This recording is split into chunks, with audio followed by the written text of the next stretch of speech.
আজ আমরা করব ক্লাস 5-এর 116 পৃষ্ঠার দেশলাই কাঠি নিয়ে খেলা করি। আসলে আজকের আমরা কিছু জ্যামিতিক আকার সম্বন্ধে শিখব। জ্যামিতিক আকার জিনিসটা কি না, আমরা এই যে খাতাটা দেখে থাকি, যে কোনো লেখার খাতা বা বই, এরা দেখতে কেমন হয়, এরা দেখতে আমরা যদি বলে থাকি এগুলোকে সাধারণত চতুর্ভুজ আকারে কল্পনা করতে পারি। এই চতুর্ভুজ যেটা বললাম এটা একটা জ্যামিতিক আকার। এরকম অনেক জ্যামিতিক আকার আমরা পাব: ত্রিভুজ, চতুর্ভুজ, পঞ্চভুজ, ষড়ভুজ, বিভিন্ন। সবথেকে প্রথম বলি, এই ত্রিভুজ কাকে বলে? ত্রিভুজ।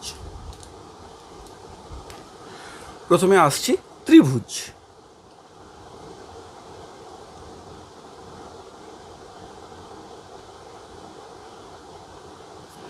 ত্রিভুজ এর কথার অর্থ কি? এখানে দুটো শব্দ আছে, একটা ত্রি আর একটা ভুজ। এই ত্রি কথাটার অর্থ হলো তিন, আর এই ভুজ কথাটার অর্থ হলো বাহু। তাহলে এই ত্রিভুজ কথাটা যদি আমরা সহজে বুঝতে চাই, তাহলে ত্রিভুজ কথাটার অর্থ হলো তিনটে বাহু। একটা ছবি এঁকে দেখাচ্ছি।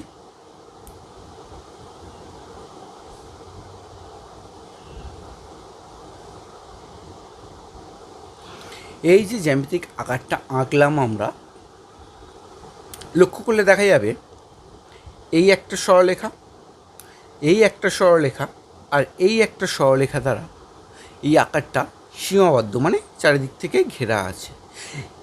এই একটা, তার মানে সরলরেখাটাকে বলা হচ্ছে এই একটা বাহু, এই একটা বাহু আর এই একটা বাহু। তো এই জ্যামিতিক আকারের তিনটে বাহু দ্বারা গঠন করা হয়েছে। তাই এই ধরনের দেখতে সমস্ত জ্যামিতিক আকার বা যে সমস্ত জ্যামিতিক আকার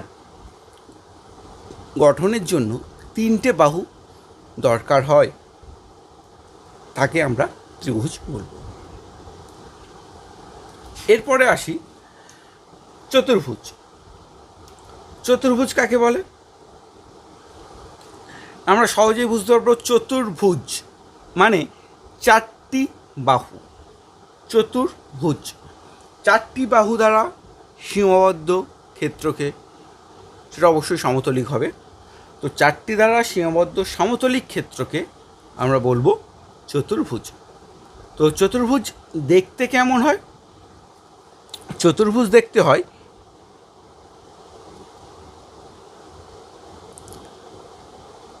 এই রকম। এখানে লক্ষ্য করলে দেখা যাবে, এখানে এই যে জ্যামিতিক চিত্রটা আমরা এঁকেছি, এ চারটে বাহু দ্বারা সীমাবদ্ধ।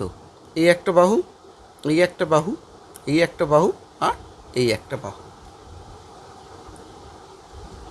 এই চারটে বাহু দ্বারা সীমাবদ্ধ জ্যামিতিক যে কোনো চিত্রকে, চারটি বাহু দ্বারা সীমাবদ্ধ যে কোনো চিত্রকে আমরা কি বলবো? চতুর্ভুজ বলবো। আজকের আমরা মূলত চতুর্ভুজের দু রকমের জিনিস আমরা শিখতে চলেছি। চতুর্ভুজের অনেক রকমের ভাগ আছে, সেখান থেকে আজকে আমরা দু রকমের জিনিস শিখব। এক বর্গক্ষেত্র আর দ্বিতীয় আয়তক্ষেত্র। প্রথম আসি বর্গক্ষেত্র।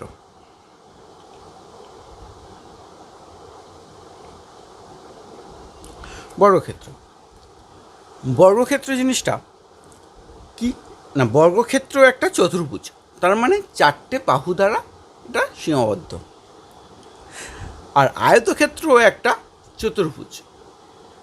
আয়তক্ষেত্রটাও 4টি বাহু দ্বারা সীমাবদ্ধ। তাহলে বর্গক্ষেত্র আর আয়তক্ষেত্রের মধ্যে পার্থক্যটা কি? বর্গক্ষেত্র এদিকে আছে, আয়তক্ষেত্র। তাহলে এই বর্গক্ষেত্র ও আয়তক্ষেত্রের মধ্যে পার্থক্য কি? হ্যাঁ, এটাও একটা চতুর্ভুজ, এটাও তো একটা চতুর্ভুজ। বর্গক্ষেত্র 4টি বাহু দ্বারা সীমাবদ্ধ, আয়তক্ষেত্র 4টি বাহু দ্বারা সীমাবদ্ধ।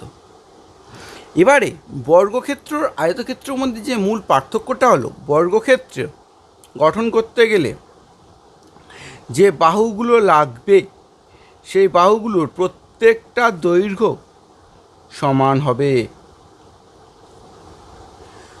বর্গক্ষেত্রে গঠন করতে গেলে যে বাহুগুলো লাগবে সেই বাহুর প্রত্যেকটা দৈর্ঘ্য সমান হবে। কিন্তু আয়তক্ষেত্র গঠন করতে গেলে বিপরীত বাহুগুলোর দৈর্ঘ্য সমান হবে। তার মানে আয়তক্ষেত্রে আমরা দুটো জিনিস পাচ্ছি, একটা দৈর্ঘ্য আর একটা প্রস্থ। এই যে বড় বাহুটাকে এটাকে বলা হয় দৈর্ঘ্য, আর এই ছোটো বাহুটাকে এটাকে বলা হয় প্রস্থ। তো বর্গক্ষেত্র আয়তক্ষেত্রের মূল পার্থক্য যেটা হলো, না বর্গক্ষেত্র গঠন করতে গেলে যে 4টে বাহু লাগছে এই 4টে বাহুর প্রত্যেকটা দৈর্ঘ্য সমান।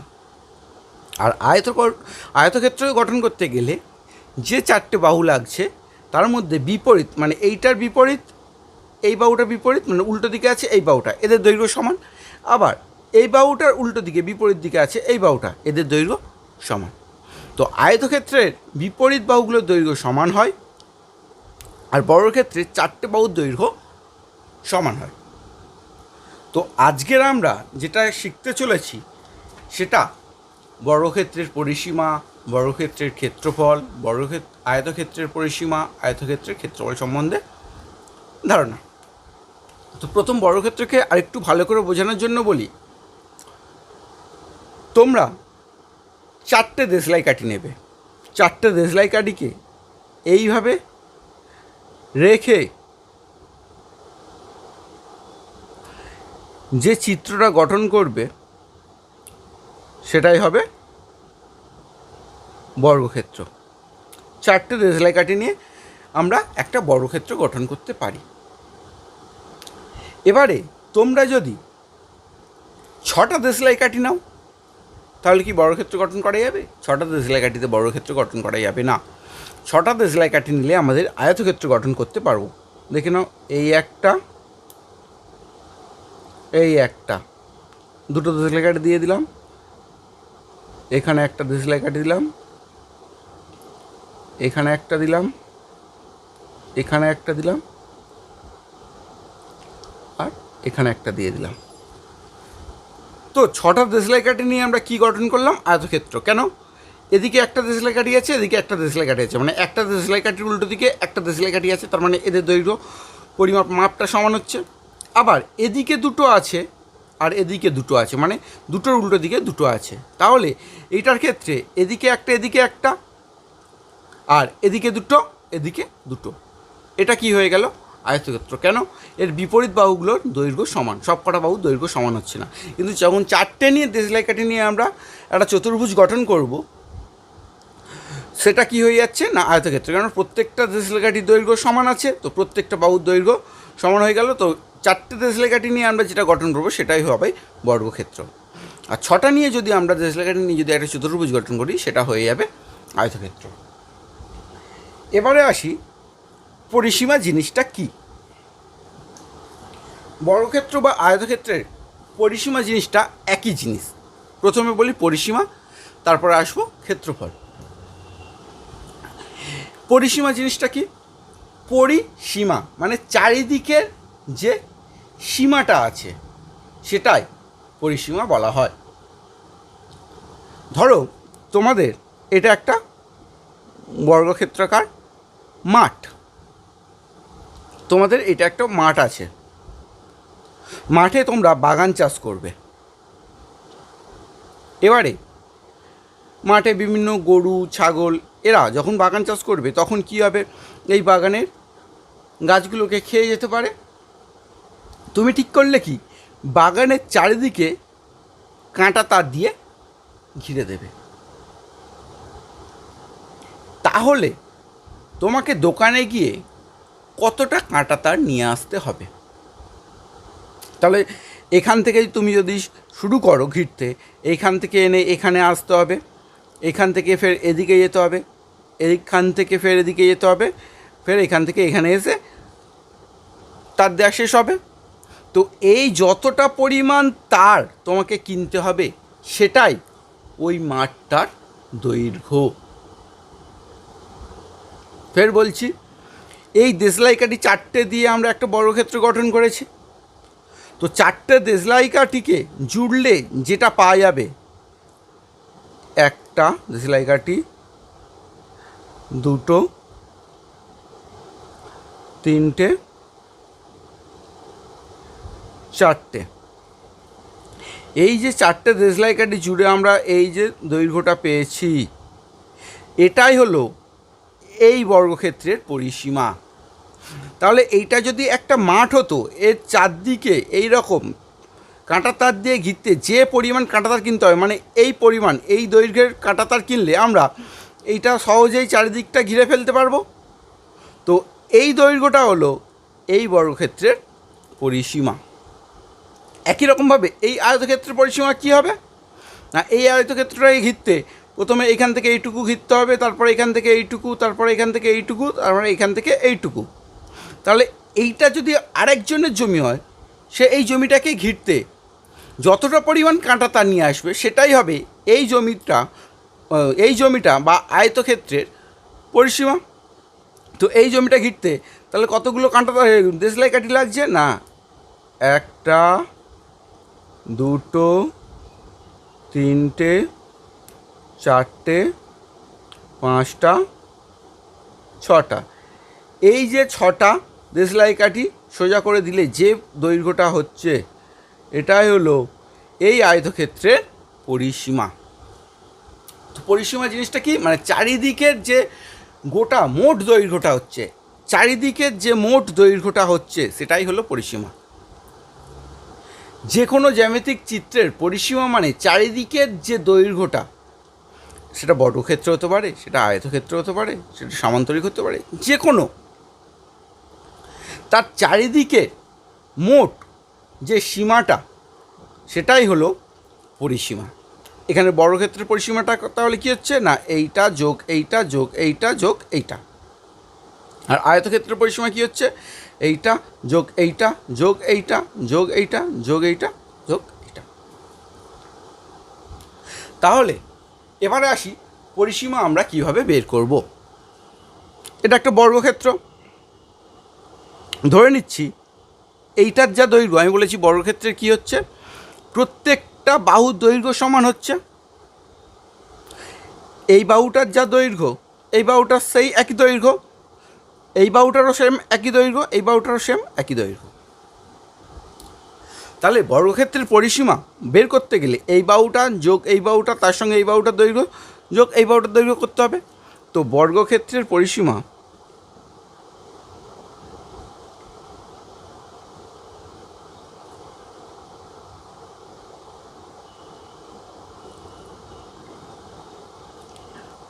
সমান কত হয় না, বাহুর দৈর্ঘ্য যোগ বাহুর দৈর্ঘ্য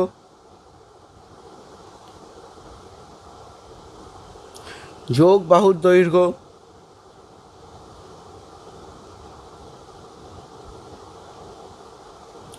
যোগ বাহুর দৈর্ঘ্য।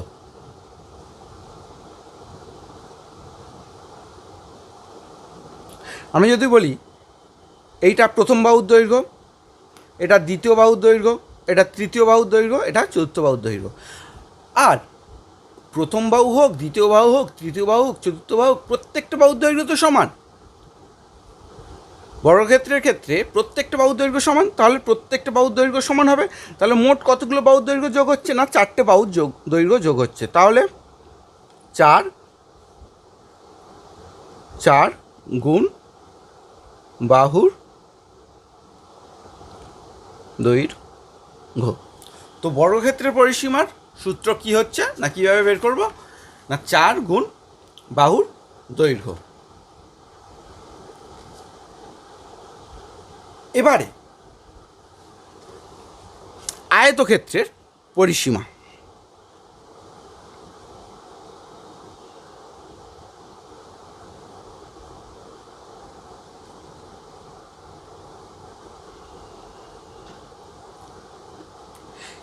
আয়তক্ষেত্র মানে কি, মানে এইটা একটা আয়তক্ষেত্র।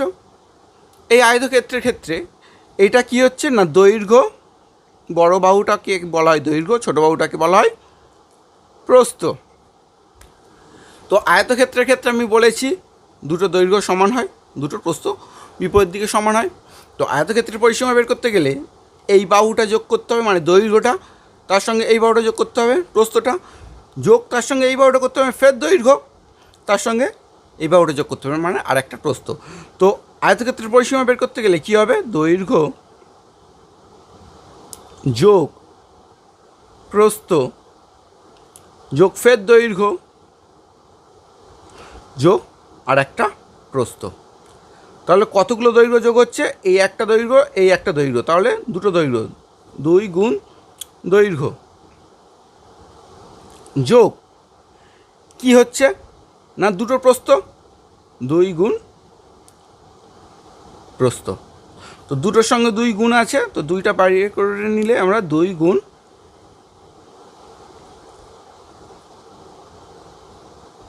দৈর্ঘ্য যোগ প্রস্থ। তো আয়তক্ষেত্রের পরিসীমা কি হলো না, 2 গুণ দৈর্ঘ্য যোগ প্রস্থ।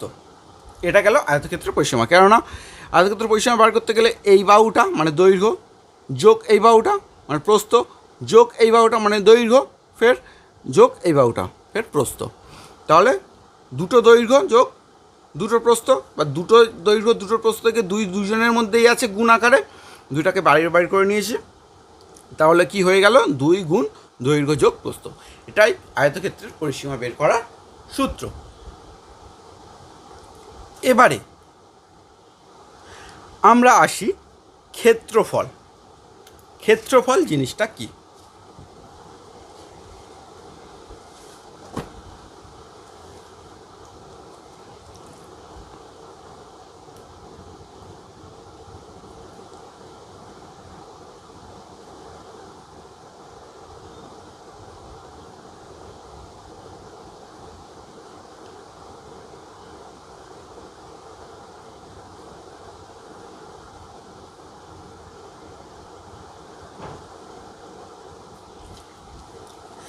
আমি এখানে একটা বর্গক্ষেত্রের ছবি এঁকেছি, এখানে একটা আয়তক্ষেত্রের ছবি এঁকেছি। পরিসীমা তো বুঝেছি, এর চারিদিকে বেড়া দিয়ে ঘিরতে বা চারিদিকে তার দিয়ে ঘিরতে যে দৈর্ঘ্যের তার লাগবে সেটাকেই পরিসীমা বলা হয়। তাহলে ক্ষেত্রফলটা কি, ধরে নাও এই একটা ফাঁকা কাগজ, এই একটা কাগজ আর এই একটা কাগজ, এই কাগজে কতটা জায়গায় তুমি রং করতে পারো সেটাই হবে এই জায়গাটার বা এই বর্গক্ষেত্রের ক্ষেত্রফল।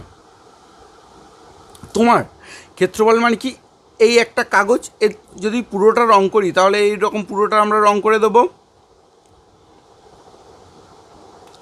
তাহলে এই যে ভিতরের পুরো জায়গাটা যেটুকু আমরা পাচ্ছি এটাই হলো এই বর্গক্ষেত্রের ক্ষেত্রফল। ঠিক আয়তক্ষেত্রের ক্ষেত্রে একই, এর ভিতরে যে পুরো জায়গাটা আছে, এর ভিতরে যে পুরো জায়গাটা আছে যেটুকু আমরা রং করতে পারবো সেটাই হয়ে গেল এই আয়তক্ষেত্রের ক্ষেত্রফল। এর ভিতরের পুরো জায়গাটাই হলো এই আয়তক্ষেত্রের ক্ষেত্রফল। পরিসীমা মানে চারিদিকে তার দিয়ে ঘিরতে যে পরিমাণ দৈর্ঘ্যের তার লাগবে সেটা হচ্ছে পরিসীমা। পরিসীমা আসলে একটা দৈর্ঘ্য, আর ক্ষেত্রফল হচ্ছে একটা ক্ষেত্র, মানে এই যতটা পরিমাণ আমাদের রং করতে লাগবে সেটাই আমাদের ক্ষেত্রফল। তো ক্ষেত্রফল বের করার সূত্র কি না, ক্ষেত্রফল বের করতে গেলে এইটা বর্গক্ষেত্র, তো বর্গক্ষেত্রের প্রত্যেকটা বাহুর দৈর্ঘ্য সমান, তো বর্গক্ষেত্রের ক্ষেত্রফল